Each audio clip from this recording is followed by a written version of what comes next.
একটা বড় স্ক্যাম, কেলেঙ্কারি।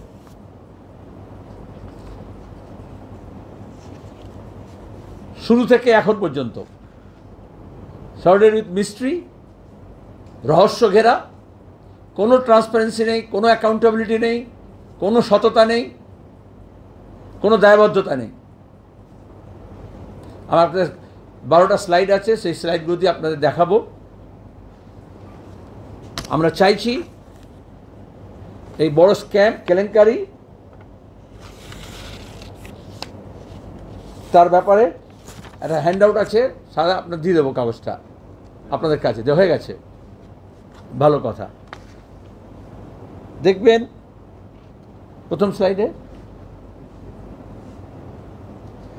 মুখ্যমন্ত্রী ঘোষণা করলেন বিজিবিএসে, একেবারে রোমহর্ষকভাবে 1 লক্ষ লোকের কাজ হবে, 100 বছরের বিদ্যুৎ উৎপাদনে কয়লা পাওয়া যাবে, এবং কয়লা পাচামি, এই দেউচা পাচামিতে কয়লা খনির কাজ শুরু করলাম, যেটা সর্বৈব মিথ্যা।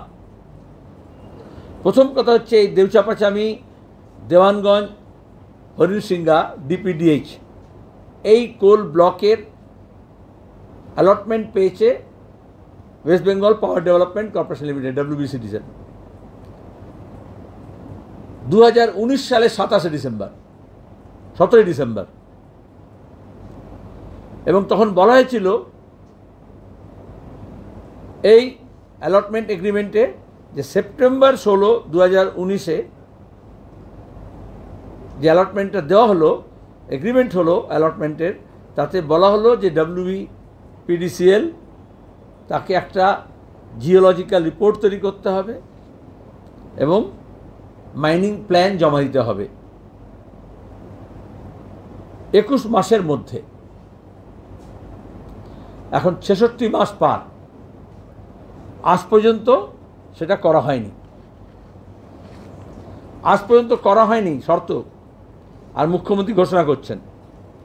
দ্বিতীয় স্লাইড।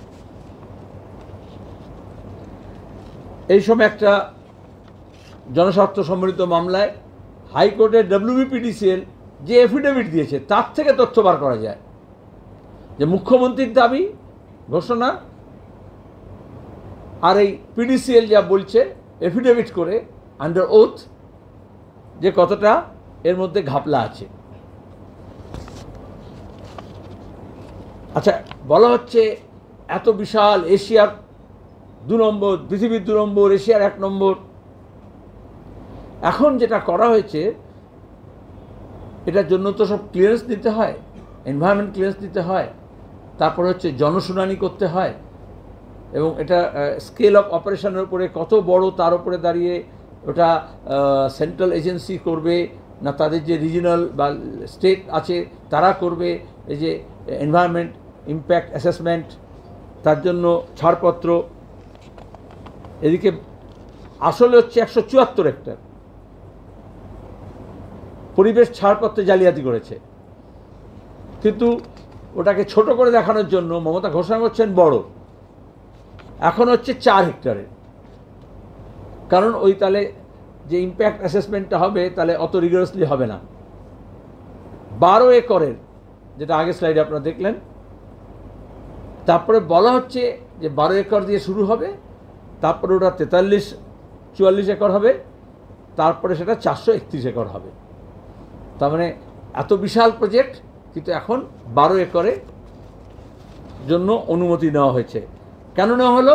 তার কারণ আইন অনুযায়ী পরিবেশ মন্ত্রকের যে 50 একরের বেশি যদি হয় তাহলে তার জন্য জনশুনানি মাস্ট, তার জন্য এনভায়রনমেন্ট ইম্প্যাক্ট অ্যাসেসমেন্টটা সেন্ট্রাল এজেন্সিকে দিয়ে করতে হবে, সেন্ট্রাল অ্যাসেসমেন্টকে দিয়ে। সেটাকে তিনি বাইপাস করলেন। এইবার এই যে মাইন ডেভেলপমেন্ট অ্যান্ড অপারেশন, তার জন্য তো একটা টেন্ডার করতে হবে, সেই টেন্ডারেও গোলমাল। আমার কাছে টেন্ডার ডকুমেন্ট আছে, এখন তো পাবলিক ডকুমেন্ট। সেখানে দেখা যাবে যাকে টেন্ডার দেওয়া হলো তার কিন্তু দর, যে নির্বাচিত হলো সেখানে তার দরটা দেওয়া নেই, দেওয়ার পরে যেহেতু বলা হলো হায়েস্ট দেওয়া হয়েছে, তাহলে যে হায়েস্ট ছিল 71%, যাকে দেওয়া হলো তাকে 71.5 করে দেওয়া হলো। তারপরে বলা হলো H1কে দিচ্ছি। জালিয়াতি। দক্ষিণ কলকাতা ল কলেজে কিভাবে ছাত্রীকে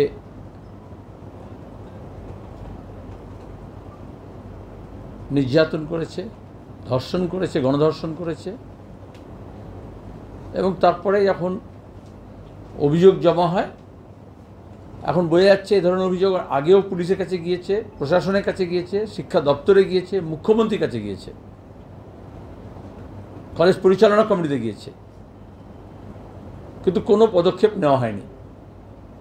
আমরা প্রথম থেকে বলছিলাম কলেজ বিশ্ববিদ্যালয়গুলোতে নির্বাচিত ছাত্র সংসদ নেই, কোনো বিরোধী দলের ছাত্র সংগঠনকে ঢুকতে দেওয়া হয় না, আর সেখানে মস্তান, গুন্ডা, তোলাবাজ, ধর্ষক এখন বলা যাচ্ছে, তাদেরকে পোষা হয়েছে। যখন তৃণমূলের জমায়েত হয়, বিশেষ টিএমসিপি ছাত্রপরিষদের যখন জমায়েত হয়, তখন অনেক অভিযোগ এরকম SMS, হোয়াটসঅ্যাপ আপনাদের কাছে ঘুরেছে, পাস করে দেওয়া, কোয়েশ্চেন বার করে দেওয়া, পরীক্ষা দেওয়া, প্রমোশন দেওয়া, সব কিচ্ছু হবে না যদি অমুক দাদা বা তমুক দাদার কথা না শোনো বা তার সঙ্গে যদি না যাও। এইভাবে একটা সাম্রাজ্য তৈরি করা হয়েছে। গোটা রাজ্যে যে দুর্নীতির সাম্রাজ্য, তাকে রাখার জন্য পুরসভা, পঞ্চায়েত, শিক্ষা প্রতিষ্ঠান, স্বাস্থ্য দপ্তরের বিভিন্ন স্বাস্থ্য প্রতিষ্ঠান, রাজ্য সরকারের সমস্ত অঙ্গে এইভাবে একটা মস্তান রাজ তৈরি করা হয়েছে। শিক্ষার পরিবেশ নেই শিক্ষাঙ্গনে। কদিন আগে যখন একজন প্রখ্যাত প্রতিষ্ঠা শিল্পী মারা গেলেন, তখন এই প্রশ্নটি ছিল যে স্টুডেন্টস ইউনিয়ন নেই, কিন্তু প্রিন্সিপালগুলো টিএমসিপি নেতাদেরকে টাকা দিয়ে দিচ্ছে, ছাত্র সংসদের, ইউনিয়নের, স্পোর্টসের, কালচারাল প্রোগ্রামের টাকা, আর তারপরে সেটা নিয়ে মোচ্ছব হচ্ছে। ইউনিয়ন রুমগুলো মদের আখড়া হয়ে গেছে, নির্যাতনের জায়গা হয়ে গেছে। আজকে অ্যাডভোকেট সায়ন ব্যানার্জি হাইকোর্টে জনস্বার্থ মামলা করে, আমরা স্বাগত জানাচ্ছি। ডিভিশন বেঞ্চ গোটা রাজ্যের যেখানে নির্বাচিত ছাত্র সংসদ নেই, অথচ সংসদ ইউনিয়ন রুমগুলো আছে, কেন আছে, কারা পরিচালনা করছে, সেগুলোতে তালা ঝোলাতে বলেছেন, নির্দেশ দিয়েছেন, এবং উচ্চশিক্ষা দপ্তরকে বলা হয়েছে নির্দেশ পালন করতে হবে এবং সব কলেজে, বিশ্ববিদ্যালয়ে নির্দেশ দিতে হবে যে অবিলম্বে তালা ঝোলাতে হবে। এ তো মস্তান রাজ বিশ্ববিদ্যালয়, কলেজের মধ্যে খতম করার জন্য একটা পদক্ষেপ। আমরা দেখব কলেজ পরিচালন কমিটি, বিশ্ববিদ্যালয় পরিচালন কমিটি কত দ্রুত এটাকে লাগু করছেন। এর আগে জানেন কলকাতা বিশ্ববিদ্যালয়, রাজাবাই সায়েন্স কলেজে ছাত্রদের আন্দোলন করতে হয়েছিল এই ধরনের স্টুডেন্টস রুমগুলো, যেগুলো টর্চার সেন্টার হয়ে গিয়েছে, সেগুলো বন্ধ করার জন্য। একসময় জরুরি অবস্থার সময় আমাদের এটা করতে হয়েছিল, আমরা যখন ছাত্র ছিলাম। দখল করা ইউনিয়ন রুম, তাকে মুক্ত করতে হবে, ছাত্রদের কাছে ফেরত দিতে হবে, ছাত্র প্রতিষ্ঠানকে, শিক্ষা প্রতিষ্ঠানকে। আমি আজকে আপনাদের জন্য ডেকেছি বিশেষ উদ্দেশ্য। আপনারা জানেন দেউচা পাচামিনী অনেক আগে থেকে আমরা বলছি, বলেছেন যে এর আগের নির্বাচনে প্রায় 12টি আসন ভোট কেটে তৃণমূল হাতে তুলে দিয়েছেন। আজকে বিজেপির নবনির্বাচিত সভাপতি তিনি বলছেন যে তৃণমূল, সিপিএম এবং কংগ্রেস মিলে তৃণমূলকে ভোট কেটে তৃণমূলকে শক্তিশালী করছে।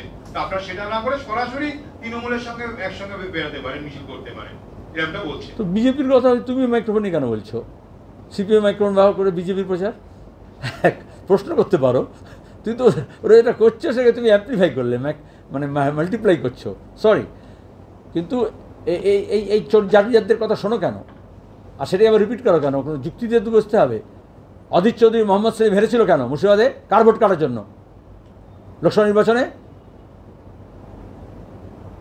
কার্তিক মহারাজকে দিয়ে হিন্দু উগ্র সাম্প্রদায়িকতা করে, হিন্দু হিন্দু ভাই ভাই করে হিন্দু ভোটটাকে সরিয়ে নেওয়া করেছিল কার জন্য? তৃণমূলকে জেতানোর জন্য। সবাই জানতো বিজেপির কোনো জেতার ওখানে অংশ নেই। কার কথা কে বলছে? একটু তথ্য দিয়ে বলতে হবে, তত্ত্ব দিয়ে বলতে হবে। তো এক ডজন গল্প শুনিয়ে দিল। যতদিন বিজেপি ছিল না এই রাজ্যে, তৃণমূলের এই ধর্ষণ, এই খুন, এই জখম, এই লুট, এই তোলাবাজি ছিল? 2014-তে মোদী সরকার আসার পর থেকে মমতা ব্যানার্জির, তৃণমূলের, অভিষেকের জালিয়াতি কারবার বেড়েছে না কমেছে? সিপিএম তো ছিল, তখন তারা করার সাহস ছিল না। যেরকম সাম্প্রদায়িকতা বেড়েছে সেরকম দুর্নীতি বেড়েছে। কারণ তৃণমূলের দুর্নীতির বিরুদ্ধে এই সাম্প্রদায়িক বিজেপি কোনো পদক্ষেপ নেবে না, আর বিজেপির সাম্প্রদায়িকতা আর সাম্প্রদায়িকের বিরুদ্ধে জালিয়াত দুর্নীতিবাজ তৃণমূল কোনো ব্যবস্থা নেবে না। এটাই তো অ্যারেঞ্জমেন্ট। একটা উদাহরণ, 100 দিনের কাজের টাকা নিয়ে চুরি জচ্চুরি হলো। আইনে বলা আছে সেন্ট্রাল গভর্নমেন্ট যেহেতু বাজেটের টাকা, তাহলে সেটা যদি 9/6 হয় তাহলে আইনি ব্যবস্থা নেবে, আইনি ব্যবস্থা হবে। লেখা আছে মনরেগায়, Mahatma Gandhi national rural employment guarantee অ্যাক্টে। এবং যে টাকা বন্ধ করেছে ওটা তার পরের ধারা, তার আগের ধারা হচ্ছে আইনি ব্যবস্থা নিতে হবে। নিয়েছে, সফট অপশন নিয়েছে মানুষকে শাস্তি দেওয়ার জন্য। আবাস যোজনা দুর্নীতি হয়েছে, প্রধানমন্ত্রী সড়ক যোজনায় দুর্নীতি হয়েছে, শহরি আবাস বিকাশ যোজনায় দুর্নীতি হয়েছে। করোনার পরে আপনারা জানেন, তোমরা ওই যখন ঝড় হয়েছে, ঝড়ের টাকা নিয়ে, রিলিফের টাকা নিয়ে দুর্নীতি হয়েছে। একটা অ্যাকশন নিয়েছে? অভয়াকাণ্ডে বিচারে তো আমরা দেখেছি, না খাতা না বহি, যে মমতা খায় সো সহি, এটাই তো মোদির মন্ত্র। ইডিসিবিআই কি করলো? রাজ্যের সাথে ব্যবহার করছে না? তাহলে অন্যত্র বিরোধী দলের নেতাদেরকে, মুখ্যমন্ত্রীকে ধরে যাচ্ছে। তা সুপ্রিম কোর্ট বলছে যেটা অন্যায় করেছো। আর এখানে কোর্ট বলেছে কাকুর গলার স্বর জমা পড়েছে, তারপরে আর অভিষেক কোম্পানিতে টাকা জমা পড়েছে বলছে ইডি, কিন্তু রেড হয়েছে। কার কথা কে বলছে? কোন বিজেপির সাহস আছে বলবে? কেন ইডি সিবিআই অভিষেকের বাড়িতে রেড করলো না, শান্তিনিকেতনে গেল না? কেন কাকুর গলার স্বর মিলে যাওয়ার পরে ধামাচাপা পড়ে গেল তদন্ত? বিহারে যে পদ্ধতি সমীক্ষা করা হয়েছে সেই একই পদ্ধতিতে বাংলাতেও সমীক্ষা করা হবে এবং ইতিমধ্যে সেই নিয়ে আমরা বলেছি, আমি আবার মাইক্রোফোন বার করতে দেবো না, আমি এভাবে বিজ্ঞাপন দেওয়ার জন্য মাইক্রোফোন নয়, এখানে বিজ্ঞাপনটা টেলিভিশন চ্যানেলে। আমরা প্রথম থেকে বলেছি নির্ভেজাল, নির্ভুল, ত্রুটিমুক্ত ভোটার লিস্ট চাই। ইলেকশন কমিশন ফেল করেছে, তারপরে নির্বাচন পরিচালনায় ফেল করেছে। তামান্না প্রাণ যেত না যে নির্বাচন কমিশন আইন মেনে পুলিশ প্রশাসনকে দিয়ে, নির্বাচন যারা পরিচালনা করছে সেই রিটার্নিং অফিসার এরাওকে দিয়ে যা যা গাইডলাইন আছে তা যদি করতো, ইলেকশনের সময়, ডেট অফ ইলেকশন, কাউন্টিংয়ের আগে, প্রি ইলেকশন যে মুভ করতে হয় সেগুলো করেনি। মহারাষ্ট্র, হরিয়ানা, দিল্লির নির্বাচনে বোঝা গেছে ইলেকশন কমিশন বায়াসড। গণনা থেকে পর থেকেই হইচই শুরু হয়েছে কীভাবে ইলেকট্রাল প্রসেসকে ম্যানিপুলেট করা হয়। আমাদের রাজ্যে রাজ্য নির্বাচন কমিশন কত বড় জালিয়াত, তা আমরা রাজ্যের নির্বাচন কমিশনে গিয়ে ধর্ণা দিয়ে বলেছি। তাহলে ভোটার লিস্টকে ত্রুটিমুক্ত করতে বলা হচ্ছে। এখন বিজেপির নির্দেশে, আরএসএসের কর্মসূচি অনুযায়ী বিহার ইলেকশনের আগে বলছে আমরা ভোটার লিস্ট থেকে মৃত ভোটার বাদ দেওয়া কথা, জালি ভোটার বাদ দেওয়া, ভুয়ো ভোটার বাদ দেওয়া, ডাবল এন্ট্রি বাদ দেওয়া, তার মধ্যে যে ভোটাররা আছে তার বাপ ঠাকুরদার জন্ম তারিখ, বার্থ সার্টিফিকেট চাইছে, এনআরসি করতে চাইছে। আমাদের কাছে আসামে উদাহরণ আছে। আসামে ডি ভোটার করেছিল প্রথমে, ভোটার লিস্টে বাংলাদেশি নাম আছে এই বলে ডি ভোটার করেছিল, যাদেরকে ভোটার লিস্টে নাম আছে কিন্তু ভোট দিতে দেয়নি। তারপরে এনআরসি, তারপরে ডিটেনশন ক্যাম্প। আর এই মমতা ব্যানার্জি যখন এনডিএর সঙ্গে ছিলেন, আদবানির মানসপত্রী ছিলেন, 2005 সালে আপনারা জানেন পশ্চিমবঙ্গের ভোটার লিস্ট নিয়ে স্পিকারের দিকে ছুঁড়ে ফেলেছিলেন যে এর মধ্যে সব বাংলাদেশের ভোটার নাম আছে। এখন তৃণমূল কি বলবে? তো বিজেপি যে ভাষা বলেছে, আরএসএস যে ভাষায় বলে, ইলেকশন কমিশন সেই ভাষায় বলছেন, মমতা ব্যানার্জি সেই ভাষায় বলেছে। নাটক করে কী হবে? আমরা বলছি ইলেকশন কমিশনের কাজ হচ্ছে পিপলস রিপ্রেজেন্টেটিভ অ্যাক্ট অনুযায়ী, জনপ্রতিনিধি আইন অনুযায়ী সঠিকভাবে নির্বাচন পরিচালনা করা। তার জন্য প্রথম শর্ত হচ্ছে নির্ভুল ভোটার লিস্ট করা। কিন্তু ভোটার লিস্ট এনআরসি করে দেশে আগুন জ্বলবে। আসামে আজ পর্যন্ত এনআরসি সমস্যার সমাধান হয়নি। এখন যে সবচেয়ে বেশি চিৎকার করতো সে এখন গরু পাচারে তার ক্যাবিনেট ধরা পড়েছে আসামের মুখ্যমন্ত্রীর। এইসব যারা গরু পাচার করে ভোটার লিস্টে তারা এরকম নাম পাচার করে। সুতরাং আমরা চাই আমরা এখানে প্রত্যেকটা ব্লকে, প্রত্যেকটা বুথে যত মৃত ভোটার আছে, যত ডাবল এন্ট্রি আছে, ভুয়ো ভোটার আছে, তার লিস্ট নিয়ে ইলেকশন কমিশনের কাছে জমা দিচ্ছি, এসডিওর কাছে জমা দেওয়া হচ্ছে, ইলেকট্রাল রেজিস্ট্রেশন অফিসারের কাছে জমা দেওয়া হচ্ছে। সেই অনুযায়ী তাদেরকে পদক্ষেপ নিতে হবে। বাড়িয়ে দেখিয়ে দেওয়া হলো, যাকে দেওয়া হলো ট্রান্সমেরিন কনফ্লিক্ট লজিস্টিক্স প্রাইভেট লিমিটেড। নাম শুনলেই বুঝতে পারছেন লজিস্টিক্সের কাজ। তার এই ক্ষেত্রে কোনো অভিজ্ঞতা নেই। তাহলে কেন দেওয়া হলো? আসলে কয়লা খনিটা গল্প, তো খনি তো লিজের এগ্রিমেন্টই করা হয়নি, তাকে তো এখনও ওই লার্জার যে প্ল্যান জমা দেওয়া হয়নি যা দরকার ছিল মাইন ব্লক পাওয়ার পরে। কিন্তু মমতা ব্যানার্জি নিজেও বলেছেন আসলে হচ্ছে পাথর খাদান, ব্যাসাল্ট, হিউজ স্টক। তাহলে এই কোম্পানিকে দেওয়া হলো এই পাথর সরানোর কাজে, খাদানের কাজে।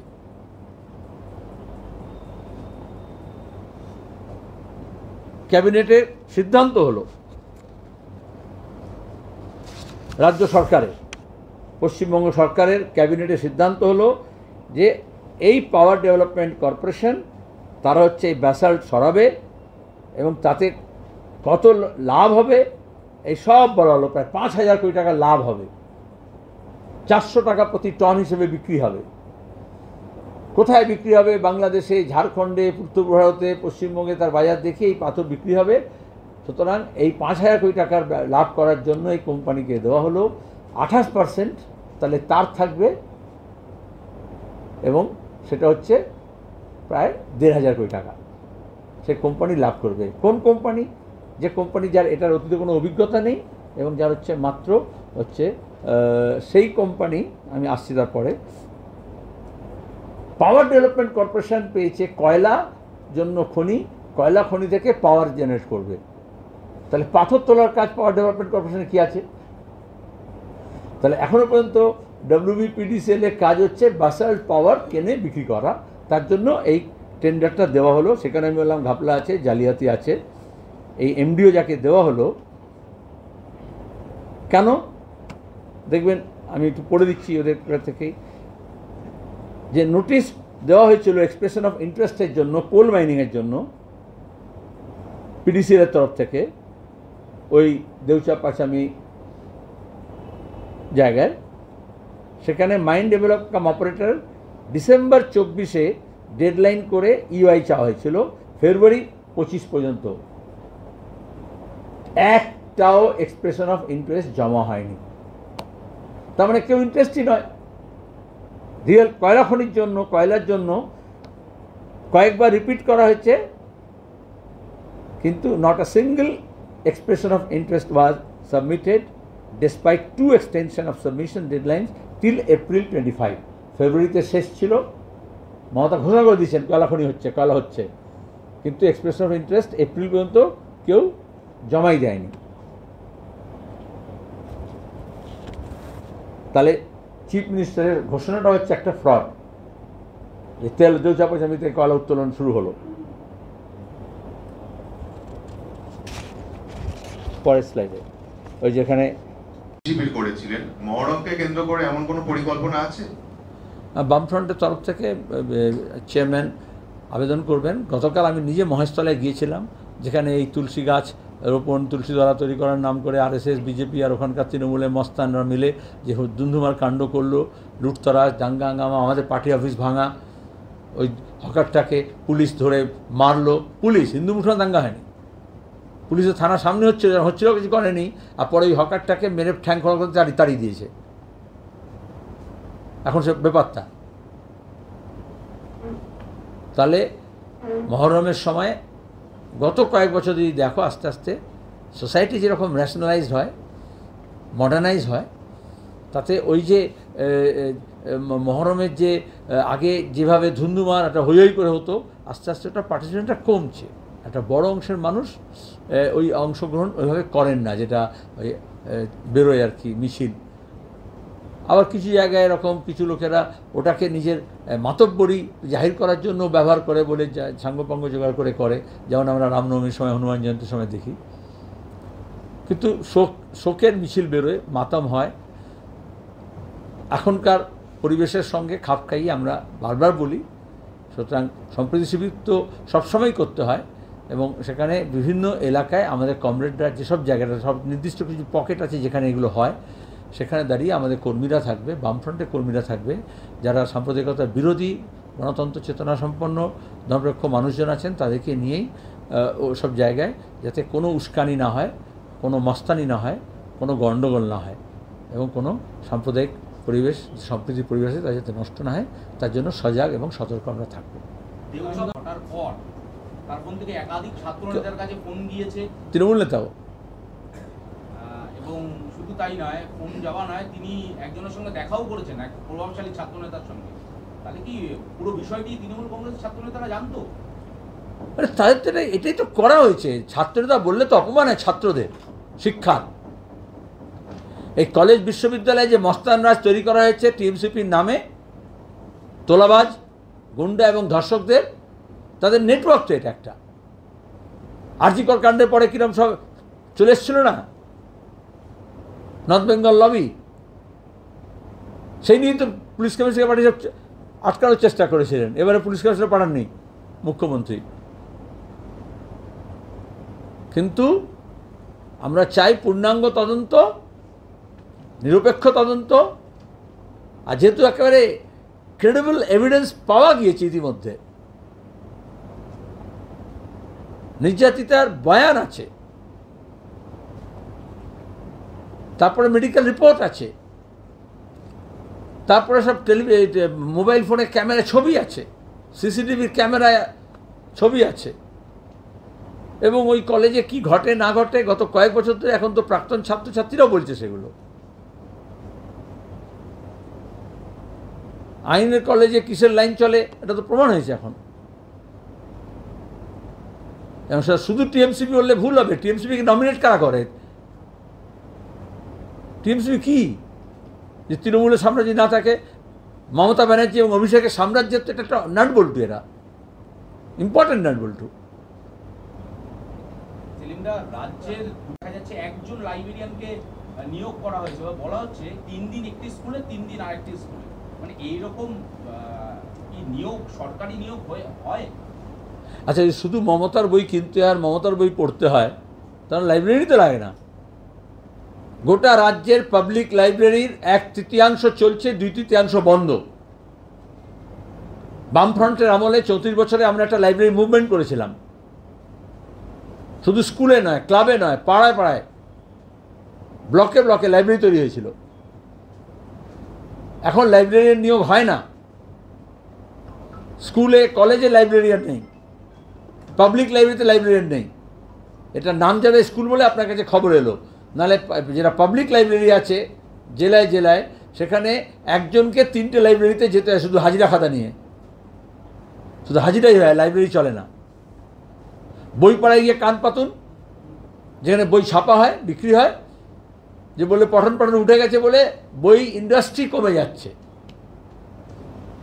মমতা ব্যানার্জি নিজে বইকে নিয়ে একটা ইন্ডাস্ট্রি করার চেষ্টা করছেন, কিন্তু যেটা book publishing industry in West Bengal, যার জন্য আমাদের গর্ব ছিল, কলেজ স্ট্রিট পাড়ায় গিয়ে একটু কান পাতুন, বইয়ের বিক্রি কীরকম কমে গেছে, বইয়ের পাবলিকেশন কীরকম কমে গেছে, সংখ্যা কীরকম কমে গেছে। কারণ বই পারচেজ হচ্ছে না। স্কুলে, কলেজে, লাইব্রেরিতে, টেক্সট বুকে, রেফারেন্সে। দেউচা পাচেমি নিয়ে এত বড় 15 জন এখনো পর্যন্ত গ্রেপ্তার হয়নি, তারা অভিযোগ করছে। শুধু তাই নয়, তারা সিবিআই তদন্ত চাইছে।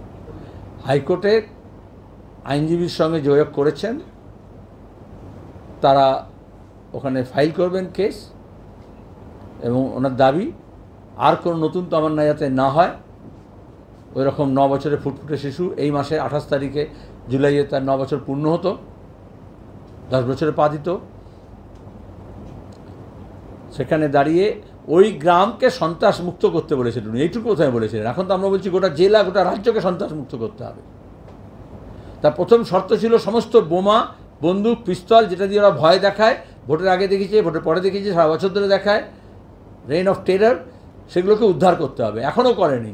যেগুলো গ্রামের মানুষ ধরিয়ে দিচ্ছে, দেখিয়ে দিচ্ছে এই গ্রামে আছে, এই গাছের তলায় আছে, তখন সে ধরা পড়ছে। পুলিশ এসপি সেগুলোকে উদ্ধার করার ব্যবস্থা নিচ্ছেন না। মুখ্যমন্ত্রী এখনও একটা মুখ ফুটে কথা বলেননি। আর 3 হচ্ছে যে 24 জনের নামে এফআইআর করা হয়েছে, নেমড এফআইআর, তাদের সবাইকে ধরতে হবে। এ দাবি তো আমাদেরও। অপরাধীদের ধরতে হবে এবং উদাহরণস্বরূপ শাস্তির ব্যবস্থা করতে হবে। কসবাকাণ্ডের মূল অভিযুক্ত আবার আপনার রিপিট করছি, 2019-এ কয়লা ব্লক বরাদ্দ হয়েছিল, 21 পর্যন্ত কোনো প্ল্যান জমা দেওয়া হয়নি। দেওয়ার কথা ছিল 21 পর্যন্ত, 25 পর্যন্ত কোনো প্ল্যান জমা দেওয়া হয়নি। আর এদিকে পাথর তোলার জন্য যেটা দেওয়া হয়েছে, সেখানে 5,600 কোটি টাকা ক্যাবিনেট নোটে বলা হচ্ছে, তাদের হিসেব অনুযায়ী যে 141.12 MMT যে পাথর উত্তোলন হবে, পার টন 400 টাকা করে হলে তাহলে 5,600 কোটি টাকা লাভ হবে। এবং সেখান থেকে ওই যে 71.5%, সুতরাং এই কোম্পানির 28%-এর মতো যদি শেয়ার হয় তাহলে 1,500 কোটি টাকার ব্যবসা হবে। এবং সেই কোম্পানিকে কিন্তু এই লেনদেনটার ক্ষেত্রে কী হলো, যে স্টাডি নিকেতনকে 150 কোটি টাকা, যার নিজস্ব কোনো রাজস্ব নেই, তাকে 150 কোটি টাকা দেওয়া হয়েছে সুদ হিসেবে। আর যে কোম্পানি পেল, সেই কোম্পানিটা হিমাদ্রি কোম্পানির কাছে বিক্রি হয়ে গেল, যেটা এই টেন্ডার পেপারে একদম বোল্ড করে লেখা আছে যে কোনো হস্তান্তর করা যাবে না প্রজেক্ট চলাকালীন। তাহলে পরিবেশ সংক্রান্ত আইনকে ডজ করেছে, যেটা এনভায়রনমেন্ট ইম্প্যাক্টের জন্য A1 ক্যাটাগরি হওয়া উচিত, সেটাকে B2 করে ওই সাইজ নামিয়ে দিয়ে ছোট করে 12 একরের মধ্যে করে দেখিয়েছে। তারপরে টেন্ডারের যে নিজেরা যে নীতি তৈরি করেছিল সেটাকে ভেঙেছে, এবং ওটা কোম্পানি অ্যাক্ট অনুযায়ী ফ্রড, যে কোনো সময় কোম্পানি অ্যাক্ট অনুযায়ী এটাকে, এই ফ্রডটাকে ধরতে পারে যে এটা এভাবে হয় না। আর খনি বরাদ্দ চুক্তিটাকে লঙ্ঘন করেছে।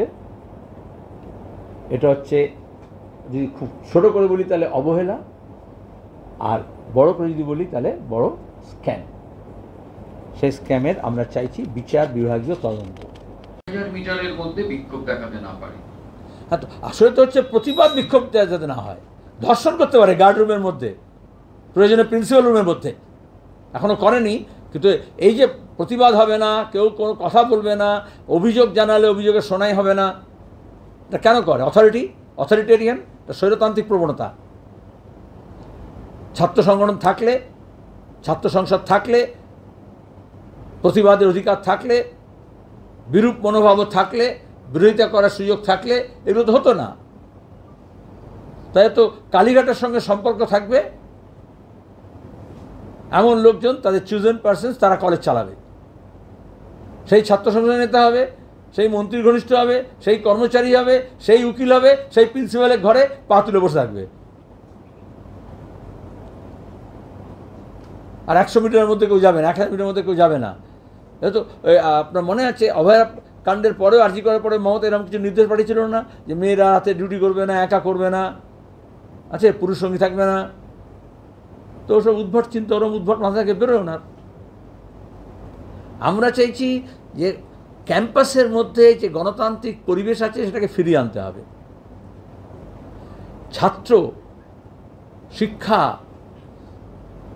তার সঙ্গে মানানসই আবহাওয়া গড়ে তুলতে হবে ক্যাম্পাসের মধ্যে। তাহলে তো ওই ফেল করে তাকে পাস করে দেওয়া, জোর করে ফেল করে দেওয়া, তারপরে হচ্ছে একজনের অন্য একজনের পরীক্ষা দেওয়া, ভর্তির টাকা নেওয়া, অ্যাপয়েন্টমেন্ট, কন্ট্রাক্টর, সাব কন্ট্রাক্টর, এসব হচ্ছে পেটি কাজকর্ম, এসব তোলাবাজি করা, এগুলো চলবে না।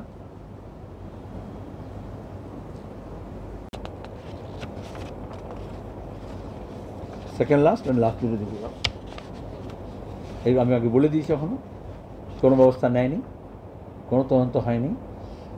এমনকি এনভায়রনমেন্ট ক্লিয়ারেন্স যা রিজিনাল বেঞ্চ থেকে নিয়েছে সেখানেও ধাপ্পা দিয়ে নিয়েছে, জালিয়াতি করে নিয়েছে, সরকারি অফিসারদেরকে ব্যবহার করেছে। তাহলে যে অফিসিয়াল এটার সঙ্গে যুক্ত 2 নম্বরই করেছেন, যে দপ্তর করেছে, যে সরকার করেছে, তাদের বিরুদ্ধে উপযুক্ত ব্যবস্থা নিতে হবে। আর সে ব্যবস্থা নিতে পারে একমাত্র একটা যদি পূর্ণাঙ্গভাবে বিচার বিভাগীয় তদন্ত হয়, এবং ততদিন এই কাজটাকে বন্ধ রাখতে হবে এবং জনগণের কাছে ট্রান্সপারেন্সি পুরোটা প্রকাশ করতে হবে যে আসলে কি।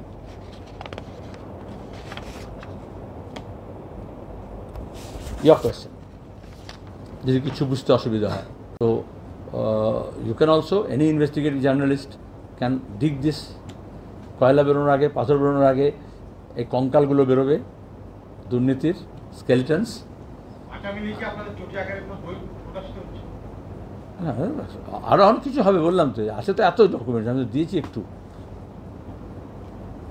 আন্দোলন হবে, ওখানে হবে, আন্দোলন চলছে ওখানে, যারা আন্দোলন করছেন, যে আদিবাসী মহিলারা, যে আদিবাসীরা, ওখানকার মানুষ, যাদেরকে উৎখাত করা হচ্ছে, যাদেরকে উৎখাত করা হয়েছে, যাদেরকে ধাপ্পা দেওয়া হয়েছে, এই যে 1 লক্ষ লোকের কাজ হবে বলে মিথ্যাচার করা হয়েছে, তাদের আন্দোলনে আমরা আছি, থাকবো।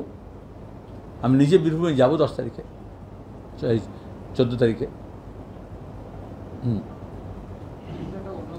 শত্রু নয়, যারা তলোয়ার ধরে তাদের হাতে আমরা কলম ধরাবো, আমি কলম ধরাবো। আর যারা জয় বজরং বলি কি জয় বলে মব লিঞ্চিং করছে, তাদেরকে কী করবেন? তাদের হাতেও কলম ধরান। সাম্প্রদায়িকতার বিরুদ্ধে একটু কথা বলুন না, ভদ্রলোক জানতাম তো ওনাকে।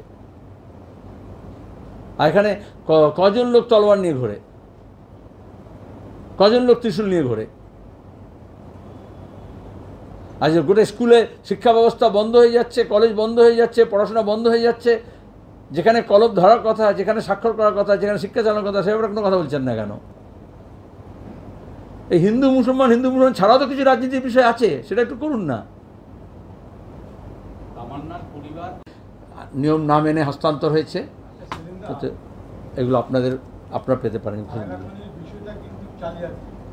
ওখানে যে পুরোনো আমলে যে 70 দশকে যে পাথর খাদানো কোনো বা কেসার ছিল, সেগুলোও কিন্তু ক্রমশ, সেটা জানেন এই সরকার একবার বন্ধ করে আর ডিএমকে দিয়ে, আর তারপরে আবার কিছু লেনদেন হয়, আর কিছু এরকম রাজনৈতিক ব্যক্তিত্ব আছে, নেতৃত্ব আছে। এইভাবেই বীরভূমে তো অনুব্রত সাম্রাজ্য গড়ে উঠেছে।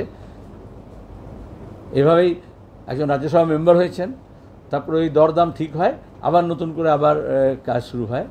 আমি ক্রাশারের কথা বলছি না এখন আমি যেটা বলছি, এই বাসাল্ট উত্তোলনের ব্যাপারে যে জালিয়াতি হয়েছে, ফোকাস করুন। সায়ন বন্দ্যোপাধ্যায়ের যে পিআইএল, তার পরিপ্রেক্ষিতে সৌমেন সেন যে নির্দেশ দিয়েছেন, তো বলেছেন যে ছাত্র সংসদ নির্বাচন নিয়ে রাজ্য সরকার কি ভাবছে তা দিয়ে তাদের 17 জুলাইয়ের মধ্যে হলফনামা দিয়ে জানাতে হবে। তো এই নিয়ে আপনার প্রতিক্রিয়াটা জানতে চাই। আমি তো স্বাগত জানালাম। ডিভিশন বেঞ্চ, সৌমেনবাবু ছিলেন এবং আরেকজন ছিলেন, এবং সেখানে যেহেতু মূল প্রশ্নটা এটাই যে ছাত্র সংসদে নির্বাচন হয় না। সরকার বারবার বলে এবার হবে, এবার হবে, কিন্তু করে না। আরজি করে অভয়াকাণ্ডে পরে আপনারা জানেন বলেছিল, ঠিক আছে মেডিকেল কলেজগুলোতে হবে নির্বাচন, কথা দিয়েছিল তো। তার ক্যালকাটা মেডিকেল কলেজ হলো, অন্যত্র হলো না। ইউনিয়নের নামে হবে না, কাউন্সিলের নামে হবে। কিন্তু যেখানে নেই ছাত্র সংসদ, সেখানে কেন ছাত্র সংসদ তারা কী হবে, বেআইনি অপারেট করছে কেন? তৃণমূলের ছাত্র পরিষদ প্যান্টে লিখে দিল যে একে আমি অ্যাপয়েন্ট করলাম, এখান থেকে কলেজের দণ্ডমুণ্ডের কর্তা হবে। তো এটার বিরুদ্ধে ব্যবস্থা নিতে বলা হয়েছে। আর কখন নির্বাচন করবেন, কেন করেননি, এগুলো জবাব দিতে হবে। আমরা লেগে থাকবো এটাতে। রাজ্য সরকার কি 17 জুলাইয়ের মধ্যে এ ব্যাপারে হলফনামা সাহস থাকলে রাজ্য সরকারকে জিজ্ঞেস করো, সরকার কত হলো, তাহলে তো যে সরকার সব করতো তাহলে তো দিয়ে দিত তখন সবাইকে। তাতে 100 দিনের কাজের যে অর্ডার বেরোলো, তাহলে তো আগস্ট মাসের 1 তারিখ থেকে 100 দিনের কাজের জন্য ইতিমধ্যে অর্ডার বের করে দিত। কারণ একটা প্রোগ্রাম করতে হয়, কোন কাজ, কত ভলিউমে হবে, কত লোক লাগবে, কত ম্যান্ডেজ তৈরি হবে, সেগুলোকে জেলা পরিষদ তৈরি করছে। রাজ্যেরও একটা প্রস্তাব আছে যে ছাত্র ছাড়া কোনো কে মারধর করেছে তৃণমূল নেতার দাদা অধ্যাপক কলেজ থেকে চলে যেতে চাইছে এবং এখনো অপরাধীকে ধরা সম্ভব হচ্ছে না পুলিশের পক্ষে। নিশ্চয়ই কোনো ভালো অধ্যাপক হবেন বা ওদের ওই জালিয়াতিতে সায় দেননি, লুঠের রাজত্বে সায় দেননি বলে এরকম অত্যাচার হয়েছে। এই জন্যই প্রত্যেকটা ব্যাপারে হাইকোর্টে যেতে হবে কেন? তারা তো একটা বিশ্ববিদ্যালয় আছে, নিয়ামক সংস্থা আছে, উচ্চশিক্ষা দপ্তর আছে। না হয় একটা মন্ত্রী শিক্ষামন্ত্রী জেলে গেছে, কিন্তু আর এখনও তো জেলে বাইরে আছে একজন, তাই তো ব্যবস্থা নেওয়া উচিত যতদিন জেলে বাইরে আছে। তো মন্ত্রিত্বগিরি দেখা সেলিন্দা, এর আগে আমরা লেখা আছে যে টেন্ডার পাবে এই ব্যাসাল্ট অপারেশনের জন্য, তাহলে মালিকানা তার পাল্টাবে না। সেটা সবসময় হয় না, নিয়ম থাকে, কারণ আজকাল সব ফ্রড হয়, শেডি কোম্পানি শেডি ডিলস হয় এবং কিছু অন্য কোম্পানির নামে নিয়ে তারপরে আবার মালিকানা চেঞ্জ হয়ে যায়। সুতরাং WBPDCL-এর যে টেন্ডার ডকুমেন্ট, তার শর্ত লঙ্ঘন করা হলো, যেখানে বলা আছে যে প্রজেক্ট চলাকালীন, প্রজেক্ট অ্যাওয়ার্ড হওয়ার পরে কেউই এটা মালিকানা পাল্টাতে পারবে না, শর্ত আছে। কিন্তু দেখা গেল যে এই ট্রান্সমেরেন্ট কনফ্লিক্ট লজিস্টিক্স প্রাইভেট লিমিটেড সেটা হিমাদ্রি স্পেশালিটি কেমিক্যাল লিমিটেড কিনে নিল। স্বাভাবিক, এটা তো কোনো অভিজ্ঞতা নেই, ওকে শুধু টেন্ডার দেওয়া হয়েছে এবং তাহলে হিমাদ্রি এসে গেল এবং সে কিনে কত কোটি টাকায় 4.some crores, তাহলে 1500 কোটি টাকা লাভ হবে, 1 লক্ষ লোকের কাজ হবে, এসব ঘোষণা করা হলো। কিন্তু এমন একটা কোম্পানি কিনতে হলো যে কোম্পানির কোনো অপারেশন নেই, যার রাজস্ব দেখা যায় কিন্তু কোনো বিজনেস নেই এই সময়। যদি আপনি ওদের ওয়েবসাইটে যান তাহলে সেই কোম্পানির কোনো বিজনেস নেই, মানে লজিস্টিক্সের কাজ আছে। এই পাথর অপারেশন সরানো বা মিনারেলস মাইন্সের কাজ, সেগুলোর কোনো অভিজ্ঞতা নেই। আরেকটা তার মধ্যে স্টাডি নিকেতন, আরেকটা শেডি কোম্পানি যে বললাম, তার কোনো অপারেশন নেই। তাকে হিমাদ্রি, এটা হচ্ছে ওই যে কোম্পানি টেন্ডার পেয়েছে তারই একটা সাবসিডিয়ারি বলতে পারেন, শ্যাডো কোম্পানি বলতে পারেন, তাকে তোমার গিয়ে 150 কোটি টাকার লোন দিল আর এই কোম্পানিটা 4 কোটি টাকা কিনে নিল। ছেলের চেয়ে ছেলের গু ভারী হলো। এটা একটা বড় ফিনান্সিয়াল ফ্রড। এই ধরনের অ্যাকুইজিশন, মার্জার আমরা অতীতেও দেখেছি, এই শেল কোম্পানিগুলো এইভাবে করে। একটু আপনার মনে পড়ছে যখন লিপস অ্যান্ড বাউন্স কোম্পানির কথা উঠেছিল শেল কোম্পানি হিসেবে, তখন তারও কোনো অপারেশন নেই, প্রোডাকশন নেই, ম্যানুফ্যাকচারিং নেই, কিন্তু কোটি কোটি টাকার মুনাফা দেখা যাচ্ছিল। কোম্পানি কিনছে, কোম্পানি বেচছে। Next slide please. এবার কি বামফ্রন্ট সরাসরি এই লড়াইয়ে নামবে? আমরাও লড়াই করছি, ওখানকার মানুষের যে লড়াই করছে তার প্রতি সংহতি জানিয়েছি আমরা। সিউড়িতে, বোলপুরে, মোহাম্মদবাজারে বেশ কয়েকটা সমাবেশ CPIM-এরও হয়েছে, বিভিন্ন গণসংগঠনে হচ্ছে, অন্যান্য আদিবাসী সংগঠনগুলোর সঙ্গে আমাদের আদিবাসী অধিকার রক্ষা মঞ্চ, তারাও এই লড়াইয়ের একজন শরিক, তারা আছে। আরও এই আন্দোলনটা এবার জোরদার করতে হবে। এটা শুধু দেউচা পাচামির এবং শুধু আদিবাসীদের বিষয় নয়, এটা রাজ্যের বিষয়, জালিয়াতির বিষয়, স্ক্যামের বিষয়, পরিবেশের বিষয় এবং আমাদের হচ্ছে তোমার গিয়ে যেটুকু শিল্পায়নের সুযোগ আছে সেটাকে নষ্ট করার যে মমতা ব্যানার্জি সরকারের শুধু জালিয়াতির জন্য, দুর্নীতির জন্য আর ভাইপোর কোম্পানিকে টাকা পাওয়ানোর জন্য যে ব্যবস্থা আছে, তার বিরুদ্ধে লড়াইটা আরও জোরদার করতে হবে। সব জানা সত্ত্বেও এই দুর্নীতি হচ্ছে। বিজেপি নেতা শুভেন্দু অধিকারী আজকে আবার বলছেন যে CPM থেকে সাবধান, 12টা লোকসভা সিট ওরা নষ্ট করেছে, বরং অভিষেককে জেলে ঢোকাতে হবে। এটার সঙ্গে এটা কোনো সম্পর্ক নেই, কিন্তু এটুকু বুঝতে হবে এই প্রথম অনেকদিন পর অভিষেকের নাম বললো। এতদিন ভাবছিল যে ও সভাপতি হবে, বিজেপি সভাপতি হতে হলে প্রথম শর্ত হচ্ছে যে অভিষেকের বিরুদ্ধে কিছু বলা যাবে না, কারণ গাঁটছাড়া বাধা আছে। এখন বোঝা গেছে ও সভাপতি হবে না, তখন আজকে অনেকদিন পরেও আবার এই নামটা উচ্চারণ করলো। আপনারা বলুন, আপনারা সাংবাদিক শুনেছেন এর মধ্যে দাঁড়িয়ে। আর 2 হচ্ছে শুভেন্দুর কথা বলছেন কেন? শুভেন্দু সুকান্তরা কী করে? পরিষ্কার বলছি, মামলা করলে মামলা করুক। এই যে সব বললাম, এই ধরনের কিছু কেস পেলে সঙ্গে সঙ্গে ফোন করবে, চিঠি দেবে, টুইট করবে, বা CBI দেখাবে, আর তার বলে আমাকে একটা পার্সেন্টেজ দাও। শুধু অভিষেককে দিলে তো পার্সেন্টেজের রাজত্ব চলছে।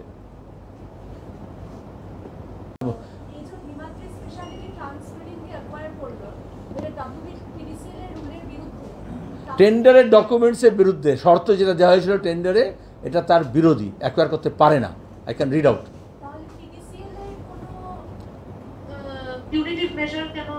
আমরা দেখতে পাচ্ছি না। কে নেবে? আমি তো এটাই বললাম, স্টেট গভর্নমেন্ট যখন অ্যাট ফল্ট, সেন্ট্রাল গভর্নমেন্ট কোনো অ্যাকশন নিচ্ছে না। পিডিসিএল তো স্টেট গভর্নমেন্টেরই একটা সংস্থা, তাই স্টেট গভর্নমেন্টের পাওয়ার ডিপার্টমেন্ট নেবে? পাওয়ার ডিপার্টমেন্ট না করলে কি ক্যাবিনেট চিফ সেক্রেটারি নেবে? এ তো সব ইনকোহট। আর তাহলে তো প্রথমে তো টেন্ডার বাতিল হয়ে যায়, এবং ওই জন্য বলছি কাজ বন্ধ রাখতে হবে, কারণ টেন্ডারের শর্ত ভেঙেছে, কাজ শুরু করার আগেই ভেঙেছে। এনভায়রনমেন্ট ক্লিয়ারেন্স থেকে ওই লিজ এটা না দেওয়া, মাইনিং অপারেশনের ব্যাপারে ডিটেলসটা না জমা দেওয়া, কোনো ব্যাপারে সেন্ট্রাল গভর্নমেন্টের এটা কাজ, তার মাইনিং ডিপার্টমেন্টের কাজ, তার এনভায়রনমেন্ট ডিপার্টমেন্টের কাজ। আর এইখানে আমরা যখন বলি অনেকের রাগ হয়, কিন্তু বিজেপি শাসিত কেন্দ্র সরকার তারা কিন্তু কোনো ক্ষেত্রে এখানে এটা কোনো ভূমিকা পালন করছে না। খুলি ছুট, পুরা ঝুট, আর জিতনা সকো উতনা লুট। বিজেপি ছত্রছায়া হচ্ছে, এটা খেয়াল রাখতে হবে। এই আইন অনুযায়ী প্রত্যেকটা পদক্ষেপে থাকে সেন্ট্রাল গভর্নমেন্টের যে নিয়ম আছে, রুলস আছে, নর্মস আছে, গাইডলাইন্স আছে, শর্ত আছে, সেগুলো পূরণ করতে হয়। কোনো পূরণ না করে হচ্ছে, তাহলে এটা পরিবেশে একটা বিশাল ক্ষত হচ্ছে। আদিবাসী মানুষ ওখানকার, তাদেরকে ধোঁকা দেওয়া হচ্ছে, ধাপ্পা দেওয়া হয়েছে, রাজ্যের মানুষকে ধোঁকা দেওয়া হয়েছে, মিথ্যা ক্লেম করা হয়েছে। আর তারপরে এই যে ক্রোনি ক্যাপিটাল যা বলি, ভাই ভাতিজাবাদ যা বলি, স্বজনকে বলি, কারণ দেখা যাবে এই যে হিমাদ্রি কোম্পানি, সেখানে এই সময় একটা অনুরাগ আছে। এই সময় এই বাড়তি অনুরাগ কেন? समझदारों के लिए इशारा ही काफ़ी है। তাহলে এটা বুঝতে পারবেন যে এই যে একটা কোম্পানি থেকে আরেকটা কোম্পানিতে হলো, তো पर्दे के पीछे कौन है और क्या है।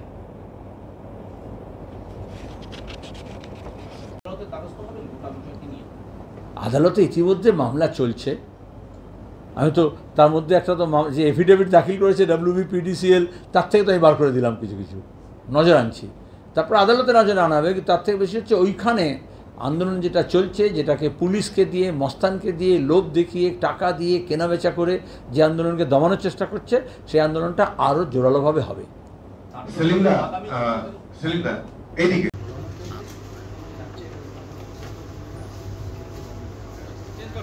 চেঞ্জ করো,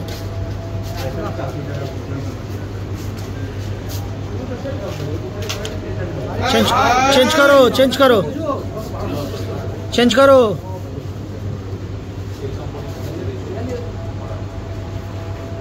চেঞ্জ করো,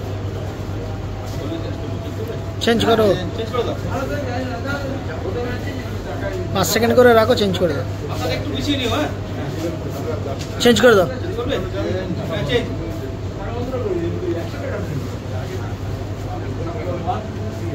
চেঞ্জ,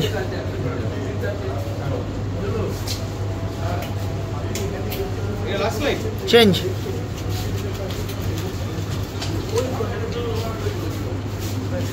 চেঞ্জ,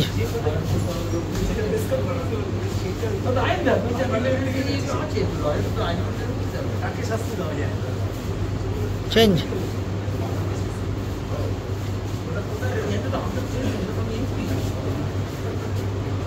চেঞ্জ, চেঞ্জ,